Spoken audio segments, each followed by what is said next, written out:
Welcome back to another episode of Marketing Girly by Sky Society. Today I am chatting with Kate Elliott. She is the Senior Manager of Marketing Events at Anthropologie Group. Welcome, Kate.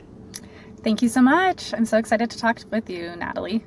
Thank you so much for coming on the podcast. Kate has over 10 years of experience in the retail and fashion industries, and she specializes in event design and production, experiential marketing, and customer engagement. She has a fun story of her journey ending up working in marketing at Anthropologie, starting with her having a retail job there when she was out of college. So really excited to go through your career journey, how you ended up in event marketing. But before we jump into all of that, can you tell me a little bit about who you are and what you do?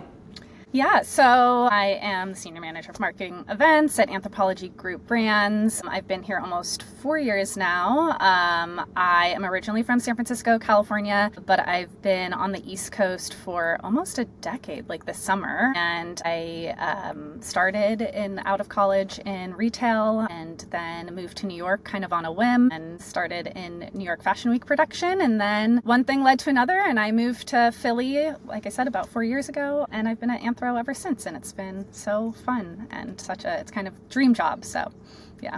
Exciting. Did you ever think when you had that retail job back in college that you would end up working at Anthropologie, like on corporate? Well, it's funny because I actually applied to that job with kind of, at the time, like hopes that I would land a job at home office, is what we call like corporate. Of course, that was kind of a naive thought because that's not quite how it works. But yeah, it's always been a dream of mine to work at Anthro home office. So I think it was a little seed that was planted. It took some time to get here, but yeah.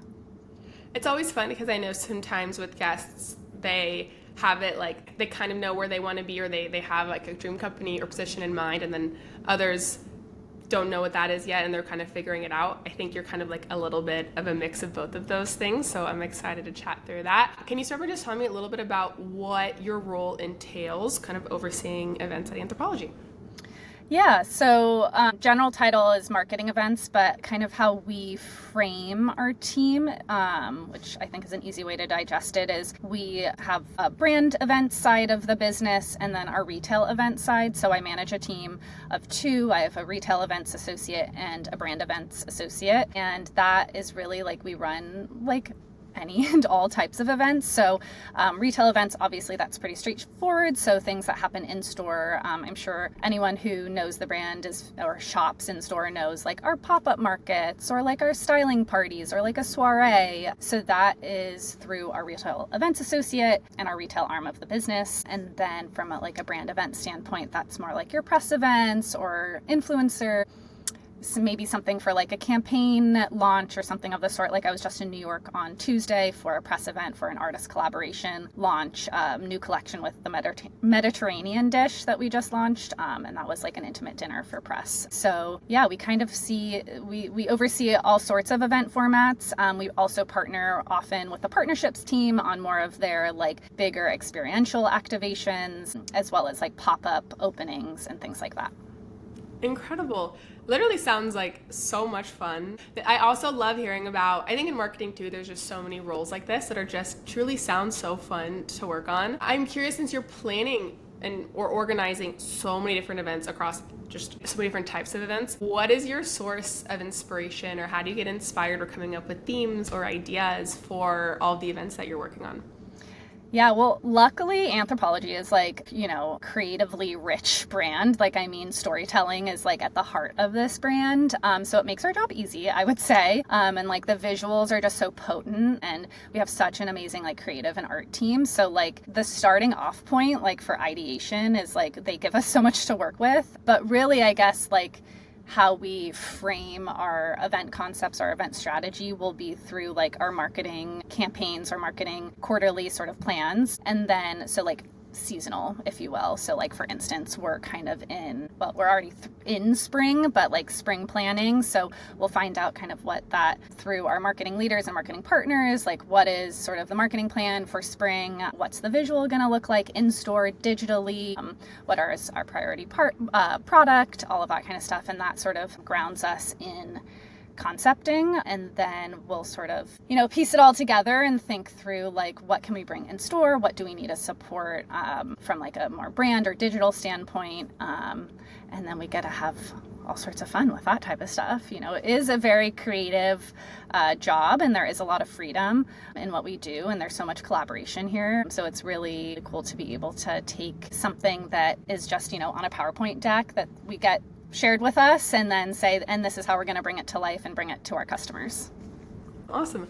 So Sky Society, we recently started doing some events, very, very small scale because we're a small brand, but it just made me realize how much goes into an event, like truly how many things have to be thought through. Like you really have to think through that person's experience at every single moment that they're going to be at the event, before they're even there, when they're there, and it is just such an insane level of detail and work. And I don't think I really realized until I started to do them, because it's easy to go look at something and be like, oh, this is so pretty, and you're the guest there and you get to experience it. But on the back end, there's so much that goes into it. And I can't even imagine for you of like the events at scale that you're throwing. And I'm curious, are there any things about event planning that us as the everyday person maybe don't really know or understand about that type of job? Yeah, well, I mean, I think that's the goal of every event producer, is that, the guest like has no idea what went into planning it, and also has no idea what's really happening other than the experience at hand. I think it's kind of what's that analogy, like the swan, it's called like swanning, where like, you see the elegant swan above water, but underwater, like their feet is just like pedaling like crazy. And I think that's very much like an event producer and producing good events. But I think like things that go into it, I mean, yes, like as you said, the actual touch points that like your guest is going through at the experience. So I really encourage my team to think about like the moment they enter the door, like what does that look like? I think especially when you're hosting like a brand event, so let's say a dinner or something like that has multiple elements to it, the welcoming, the greeting, the arrivals, the then taking them into the main space. Where is the product? How are we speaking to the product? If we have some sort of like experiential moment, like a demo or something, how are they literally going from like point A to point B? And then if they're at the demo, like what's happening with their hands, what are they wearing, like how do we prepare them? Like for instance, on Tuesday they were making like an olive oil mixture before dinner, and if these guests are coming right off of work, they might be a little bit dressed nicer because they knew they had an event. So how do we make sure that their hands don't get messy because they're about to go sit down for dinner? And then like what is the dinner touch points, literally working with service staff of thinking through like, we need to like remove plates, like how does that happen without people paying attention, noticing that, all that kind of stuff. So there's definitely a lot of orchestration that goes into like the actual like live event, and then of course there's all this happening prior to you even arriving at the event. We have to think through like, how is the guest hearing about our event? What's the marketing look like? And then how are they interacting with our RSVP page? What does registration look like? What are we asking for from them at registration? What are we communicating on that event page? It's all part of the experience. I tell my team we're like magicians, like so much goes into it, but we don't want anyone to know what goes into it, because really we just want people to leave the event experience feeling like it was super smooth and like it was immersive. And I think it's kind of like watching a film. Like, of course, there's certain film techniques that you become aware that you're watching a film, and that is like a choice that the director made. But the point of most film, of most cinema, is that you're getting immersed into it and that you kind of get transported for that hour and a half or 2 hours.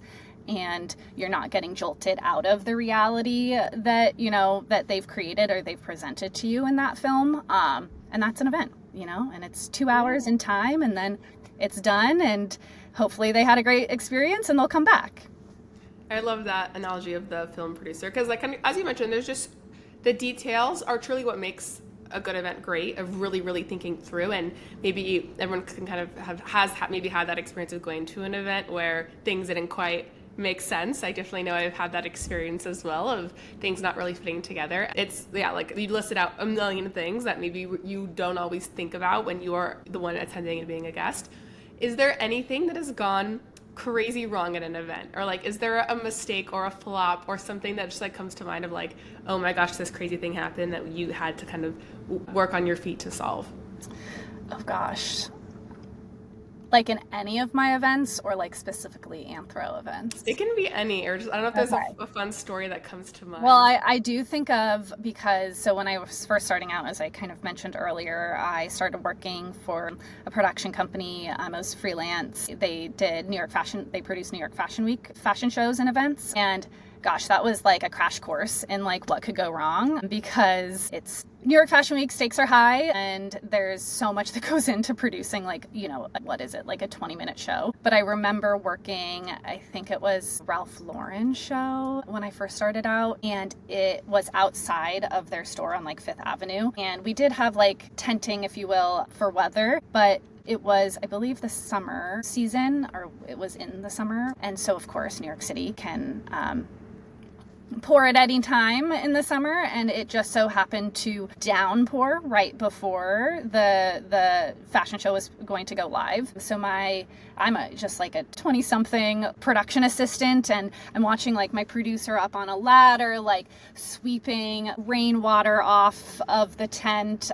It soaked up, the water like soaked into the floorboards of the walkway, and so I then had to stand there and tell guests like, please watch your step, which was not like originally going to be my task. And so I think, that was a good, like I said, crash course in sort of like of swanning, of like, okay, we're all rushing like 30 minutes before the show is going to live, and we have like really high profile talent and clientele that's like coming to watch this show. Plus it's a high profile client.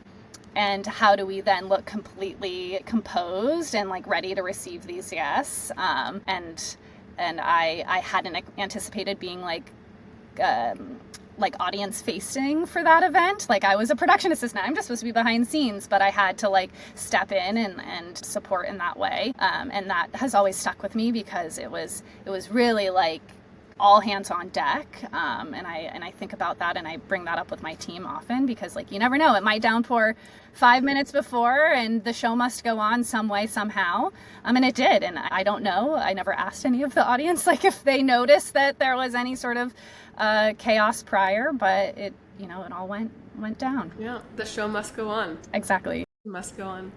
So now in your role at Anthropologie, and we'll get to kind of those previous experiences too, but what are some things that you feel like you do differently now in this role based off of what you've learned in the past? Or are there any skills that you've really kind of honed in over the past couple of years that you feel like really, really allow you to be good at your job?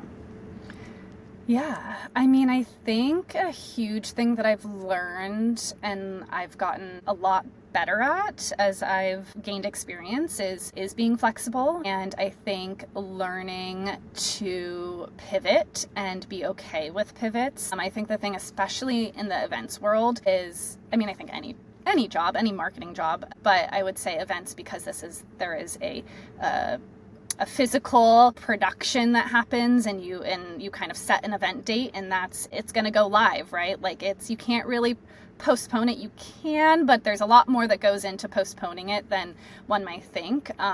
So when you choose, April 15th as your event date, you're like, all right, I'm marching towards that date, and like it's going to take a lot of effort to pivot. But on that same time, so I guess my point there is that there's a lot of attention to detail that happens in event production, and you can feel really responsible for all of these moving parts. And so when faced with something that isn't going necessarily according to plan, it can feel really, or it used to, for me in particular, feel kind of personal, for lack of a better explanation, because you're so, like, my heart is so in what I'm doing. And so I think learning to really let go and roll with the punches, I think, was something that as in my younger years, in my earlier years, I struggled with, because I was sort of like, well, this is what I've planned. I have these vendors lined up, and this is what has to happen. And that's not life. That's not how it works. Especially somewhere like Anthropologie, that is an incredibly nimble brand. Their buying strategy is like so impressive, and I think is why it speaks to the success. Oh my goodness, can't speak. Success of the brand, because we are just always ready to stay on top of trends, to pivot our buys accordingly. I can't speak to what they do, but I know a little bit. And I think same with event production, like in our events here, like we have to be ready to adjust. You know, we might have a concept in mind and then like the marketing deck or the marketing plans change and we have to pivot and present something else or what have you. So I think I've definitely finessed that being at Anthro. And I think my team has really developed like such a strong ability to also pause. Like it's really easy to move quickly, and that is sort of adds to that inability to be flexible. And so learning to like take a beat and look at the bigger picture and absorb all of the information, I think is super helpful and is like something that we've definitely worked on a lot over the past couple of years with our team. Yeah, I can see that can be difficult sometimes, like letting go of a vision or idea that you had when, you know, something happens that you couldn't control. That totally changes that, and having to pivot and move on your feet. Because if anyone's ever planned an event, I'm sure you know, nothing ever goes exactly how you planned it in your head. It's pretty much probably impossible for everything to go exactly right, just because there's so many variables you can't control when it comes to curating experiences. It's not like a product that is just, I mean, even with product, honestly, with anything in life, but I know with events specifically, you also have people, which are unpredictable, and events involve a lot of people. Right, exactly. Right, yeah. So that's interesting to hear, and hopefully good for someone who wants to get into this industry and work in events, to kind of know that being adaptable is really important to be successful in this. Okay, Kate, let's rewind just a little bit, and I want to talk, because obviously you have this incredible career that you built for yourself. You have a dream job now, a job that I can see that you truly, truly love. But I know that this path for you didn't always look very clear. So if you can kind of tell us, just like before you ended up here in event marketing, I know you studied psych back in college, kind of what was your headspace at the beginning of your career when you were starting? I know you mentioned that you got that retail role at Anthropologie before you kind of were able to know that you wanted to move into experiential marketing. Yeah, so like you said, I majored in psychology and I minored in film studies. So in college, I really thought I wanted to be in like early childhood education or like applied behavior analysis, if anyone knows what that is, like working with children on like with autism spectrum. Oh my goodness, I just cannot speak. You're catching me apparently on a day where I will stumble over my words. The mic does that to all the guests sometimes. I know. No one notices. Okay, great. But yeah, so I thought I wanted to work with kids essentially. And that being said, as I got towards the end of my time in school and college, I was really finding I was actually a lot more passionate about my English and film classes, which I was minoring film studies at my school, was in the English department. And so that gave me a little pause where I was like, weird. I went into college thinking I wanted to do one thing. And so I graduated with like absolutely no idea what I wanted to do. And I think I went to a school where we have like I think we're like the highest, there's a stat out there of something like the highest PhD recipient, like it's a women's college. And so a lot of those students go off to do amazing things, get their PhD, astrophysicists, all that kind of stuff. And I literally had no idea what I wanted to do. And the pressure felt like really intense. So I was on the East Coast. I went back to California, and I just was like, well, I love Anthropologie. My mom and grandma like always loved this brand. It was a Philly-based brand. So I kind of, like I said, had that sort of idea that maybe like this could get me to home office someday. Of course, as I learned, that's not how it necessarily works. But yeah, so I started as a part-time sales associate and quickly moved into a full-time role. And I did not expect to work retail after graduating. And I think it took me a little while to be okay with the fact that I was working retail. I think because I went to school where a lot of people went off and did amazing things right after graduating, I felt like I was behind or like not doing what I was supposed to be doing. But honestly, it was like so fun. Like it was the best job I could have had out of college. I say this to this day, like I had the best managers ever, people that I look up to, and that cared so much about my career. They were wonderful mentors. I mean, I think that speaks to Anthro as a brand. Obviously, I'm back, so I had a great experience. And I heard the discount too for employee retail moves, I heard is incredible. Yes, there's certainly that incentive, which makes it on payday. I remember spending a lot of my paycheck, Yep. and I think also to note, like, I know I mean, this is over 10 years ago at this time, but I did move home. Like, I moved in with my parents. Like, I full on, like, was like, I don't know what I'm doing. I'm just going to move home, live with my parents, work a retail job. It felt really scary to, like, kind of not have any plans, and sort of do what felt like a step back, if you will. I know now that that's not by any means what it was, but I think I needed to, like, check my ego a bit and, like, be okay with not knowing. And it actually opened up so many opportunities for me in that I could explore. I think having a job that was hourly, that, at that time I wasn't a manager. So I didn't have as many maybe responsibilities, if you will. So I ended up picking up like events jobs. Like I worked at like a theater as event staff. I worked like as bar staff for catering. And it really allowed me, like, having a retail job that had like, a planned out schedule and all that kind of stuff. Like I could explore, and I don't really think I knew what I was doing, but I was like, oh, well, I'm just gonna take on some other jobs. I also did an internship after graduating at Stitch Fix, which was a brand new brand at the time. Now they've grown like crazy, and I mean, it's so amazing to see all that they do. And I was on their at the time, I think it was called relationship marketing team, which was like the start, like prior to influencers. Oh my gosh, It was relationship marketing, and it was bloggers specifically. Like we worked with like Oh my goodness. bloggers, and we did like a blogger retreat and stuff like that, or like a visit to the headquarters. But yeah, I think that was, like I said, like what I actually needed. Like I needed this sort of time to explore and be creative and like kind of like dip my toes in various sort of things. It didn't give me a clear path, so eventually I figured it out, I guess. Yeah, and I was gonna say, like, I was gonna ask you, well, how did you make the transition from retail to events? But kind of like how you mentioned, I'm sure we'll get there too, is you started working events and not like you were planning them, but you were on the staff. And I think that's a great example of getting experience and kind of slowly building that before kind of taking that leap for someone who does want to go in events, but they're like, oh my gosh, how can I start? No one's going to hire me to plan events yet. I have no experience. I think doing the staffing is probably a great way to get some insight onto events. And then I also wanted to touch on, I love that you mentioned like, oh, I thought getting a retail job would be my into working. You guys don't say corporate. What do you say?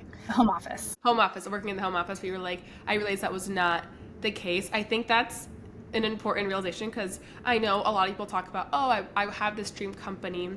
I'm going to work, I'll just get any job at the company, and then that'll be my in to the role that I actually want, which that does happen sometimes. You can obviously you made the switch. It didn't happen immediately, but I'm sure when you did interview for the role you have now, it probably was a great conversation to mention that you had previously worked retail there. But can you kind of speak to that a little bit for people who like have dream companies they want to work for, and they may think that the retail outlet is like the way to get into the office, and then obviously I know you learned that wasn't the right way. So if you have any advice on like how to actually get into the company.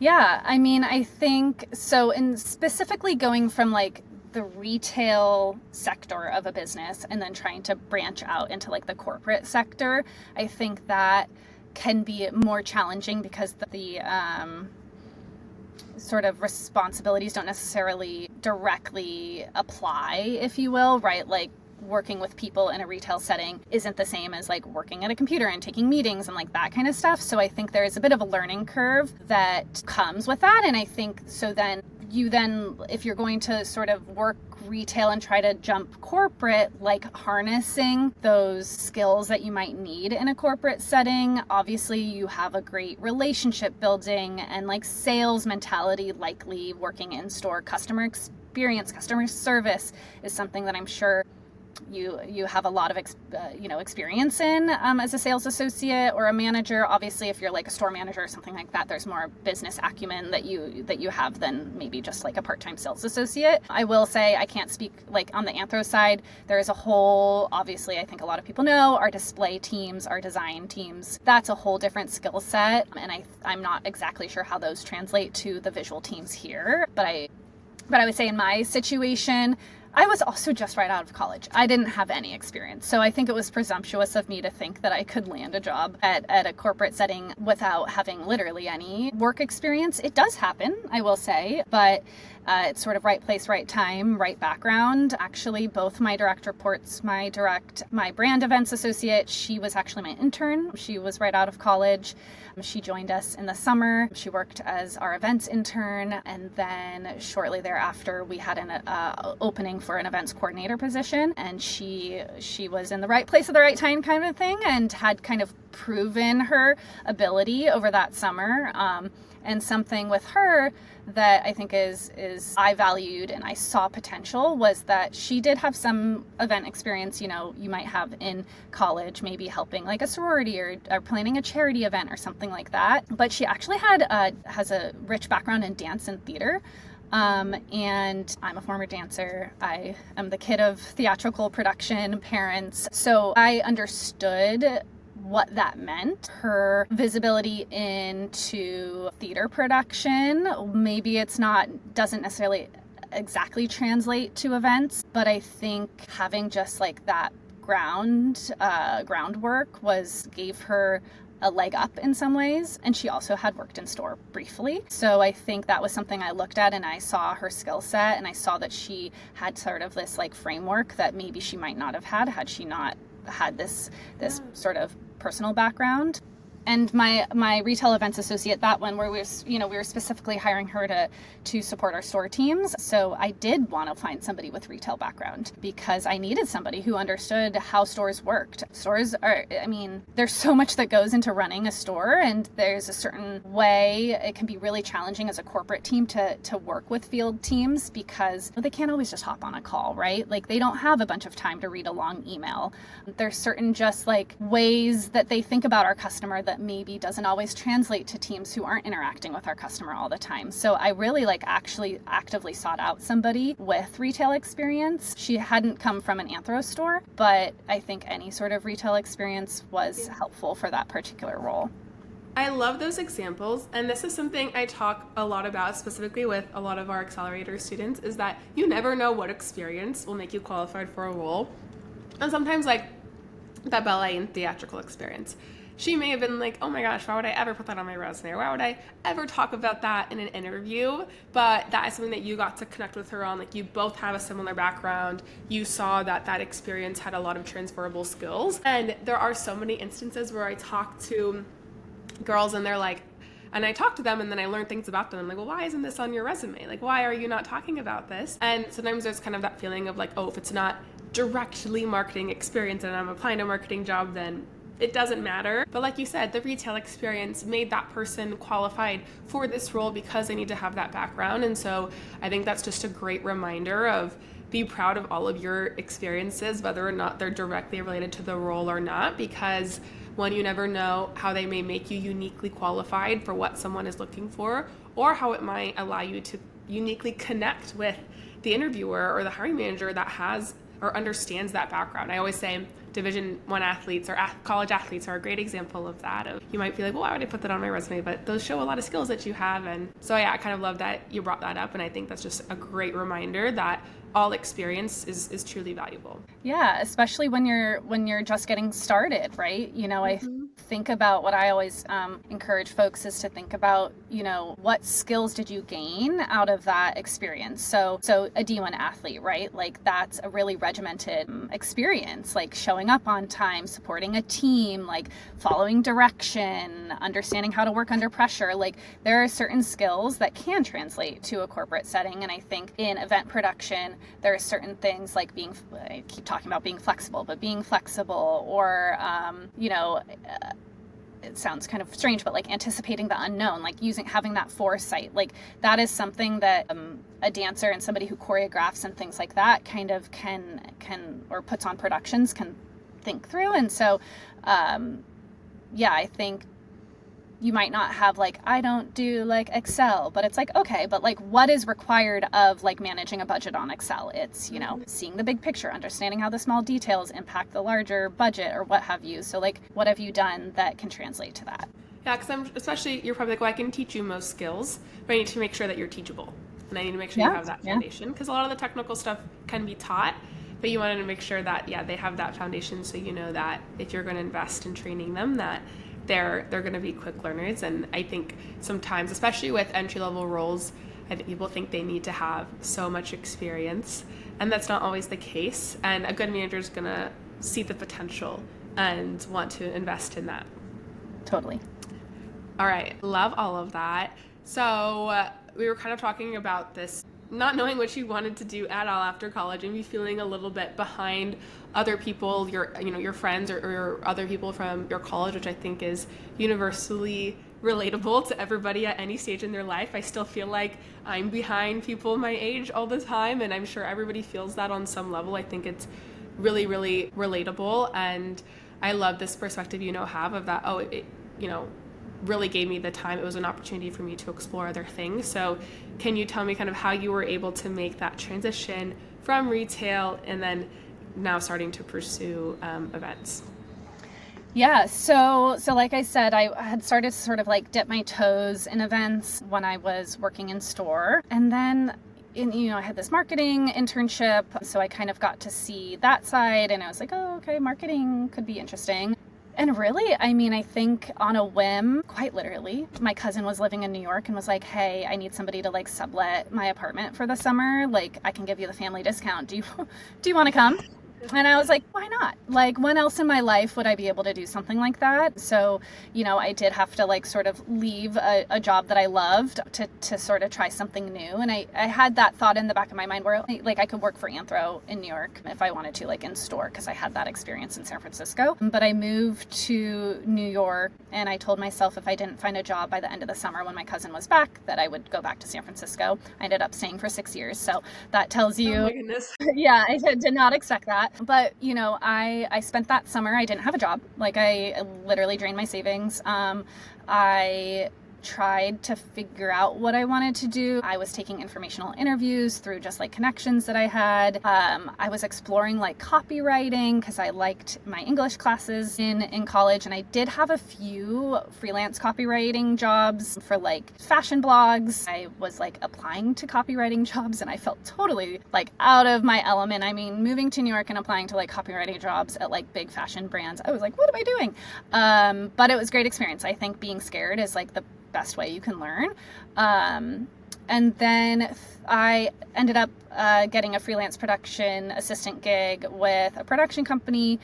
So that was sort of my first foray into experiential in New York. And I knew, because that company supported, or like one of their main aspects of their business was producing New York Fashion Week, I knew I would always have like seasonal gigs. So if you ever go into freelancing, like anyone who's done that, it's like, oh, when am I going to get paid?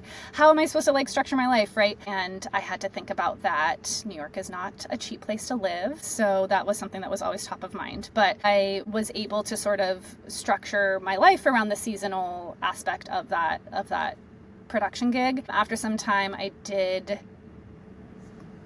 feel like I needed to find a more consistent role, and ended up just taking like a community experience job at a startup, which had me like running the front desk and all of that kind of stuff, and managing our community, supporting community events and things like that. It was a co-working space. And yeah, I think what I was starting to realize as I was sort of going through all of these different jobs is that I was leaning into that creating experiences aspect. Like, I loved seeing the production of New York Fashion Week events and the creation of that.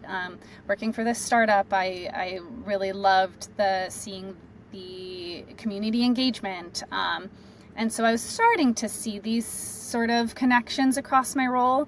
And it wasn't until I ended up at LaFleur, so this is about 2 years after moving to New York, that it all started to come together. I actually, kind of going back to what we were originally speaking about, or previously, about sort of breaking into a role, if you will. At I took it was called Customer Experience Analyst, I believe, so like a CX job.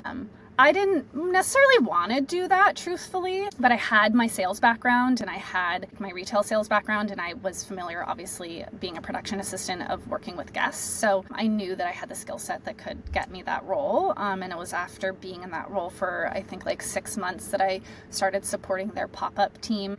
that like changed my world, right? Like that I ended up moving over to their pop-up team and started supporting their national pop-up strategy, which was huge in like 2018. I mean, I feel like every brand was doing pop-ups, and that's where I really realized, okay, this is how it all ties together. And that was sort of the start of it all. I don't know. I feel like I went really around. I don't know if I answered your question, but.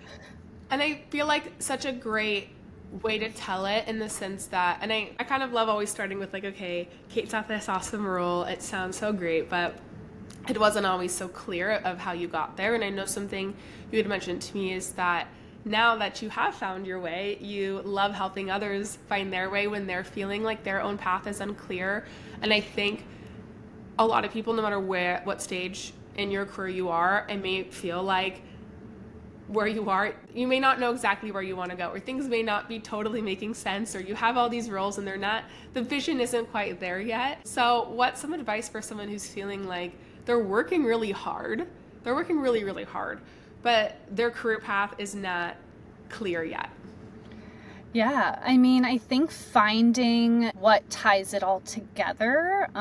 So sort of to this point, I don't remember if I mentioned this to you in our initial conversations, but when, let's say in that first 2 years that I was sort of figuring it out in New York City, I actually met with a creative recruiting agency, and I had my resume, you know, I had all these different jobs on it, and I remember like kind of going there being like, tell me what I can do, right? Like I felt like I was like, here's my resume and it's this recruiter's job to tell me what I can do. And she looked at it and she handled me very well. I mean, I was, again, only 2 years or so out of school. And she was sort of like, so I see you have like a lot of different experiences here, you know, copywriting, we have sales associate, we have events. She's sort of like, I don't see the path. She's like, and as a recruiter, she was sort of like, I can't really place you in a job. Like, what do you want to do? Like, are you a copywriter? Are you an event producer?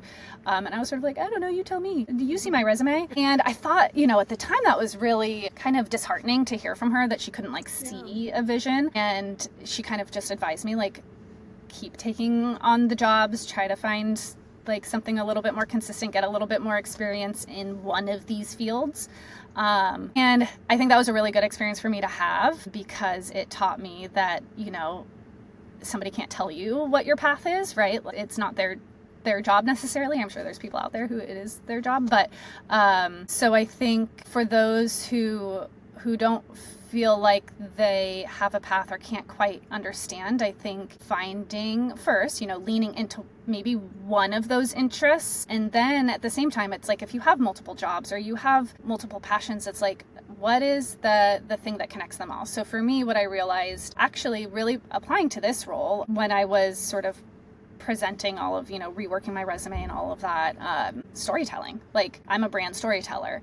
And I think all of my roles from copywriting, from event production, from sales associates, like that was bringing brands to life, bringing stories to life. And I think that realization like helped me frame my career. And so I think for folks who are, like not sure what they're doing, it's like, are you a problem solver? Like, I don't know, are you a really good people person? Like, could that translate to comms? And, you know, or are you really good with numbers? And like every role that you're in, like you've done, you know, an operations associate role in a store, and maybe you've interned as a bookkeeper or something like that, if that's what people do. And like, you realize, oh, like I'm actually really good at managing like spreadsheets and numbers, and like I have a strength with that. Like apply that to your next role. Like say like that's my strength.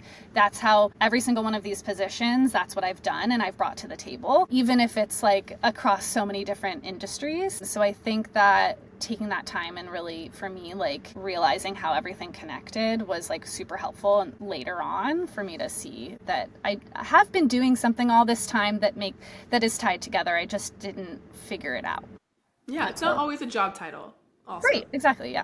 Yeah, and again, I think this is so universal just to any stage in your life, because you may have had a career and then you may realize like, wait, this isn't really what I want to do.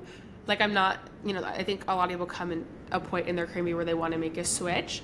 And I think having that universal thread of like, you know, maybe I have this job title, but that's not suited for me. But this function of this job, or like there is a part of it that I really love that I think I want to find in another role, another industry. And I think kind of letting go of the job title attachment is so important. This is also something I am just so passionate about. Again, I just work with women that want to work in marketing all the time, women that want to work in marketing and fashion and beauty all the time. Like everybody really wants to work in the same industries.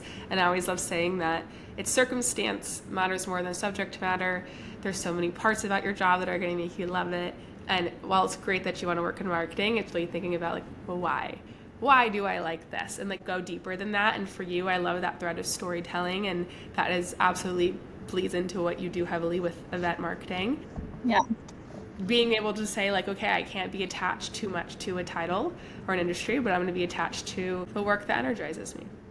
Yeah, and I think just to sort of riff off of that, like I think I actually for the longest time I think I had a little bit of imposter syndrome, thinking that I couldn't go into marketing. So, you know, I studied psychology at a liberal arts college. Like I don't have a marketing degree. A lot of people I work with here, like they went to, you know, they have marketing or communications degrees, and from schools that are like experts in that, and I felt really out of place, I would say, not necessarily at Anthro, but like in taking on marketing roles and having to kind of learn on the job. My retail background actually did give me some metric-based knowledge that maybe I would have gained in college if I had studied marketing, but I really didn't feel like a marketer.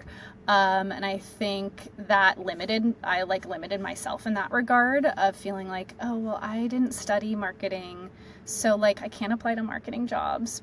But that's not the case at all. Not the case at all. So I would say don't like, you know, if you did something in school or you have jobs that don't, again, tie directly to the title, like you think about like what is the basis of this role, like again, like storytelling, and how do you do that in your everyday?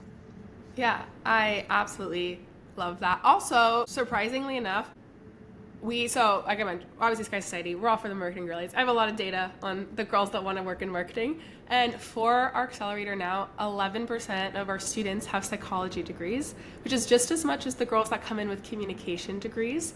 So I also want to say for people who have psychology, I think it's more and more common for you to go into marketing, because I think that storytelling piece, any marketer, a lot of marketers will say storytelling is so important. Understanding psychology, I think, plays a huge role into buying behavior and consumer behavior and all of these things. So, and one of the most beautiful things about marketing is you don't need to have a degree in marketing to be able to do it.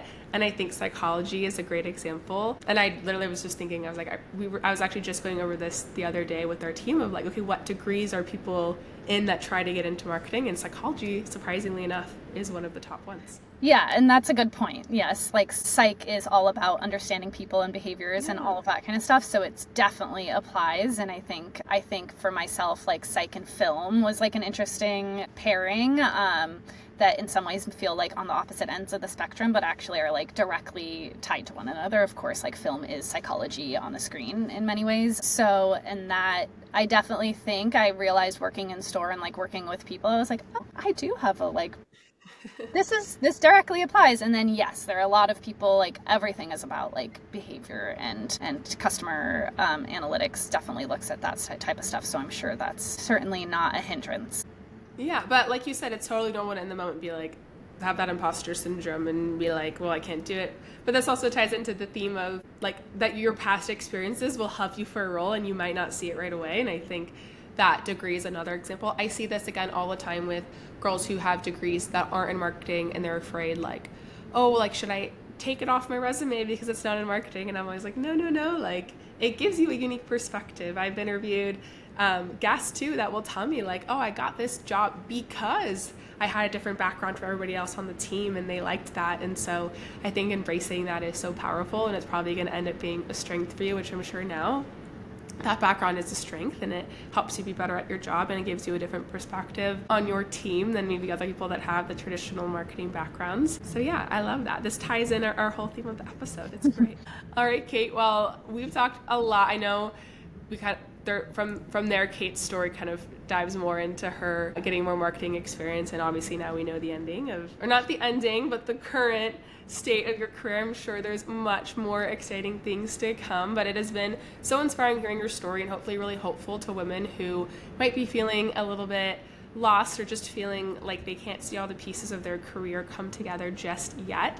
So thank you so much for sharing and walking us through that. Do you have any last advice you want to share with marketing girlies?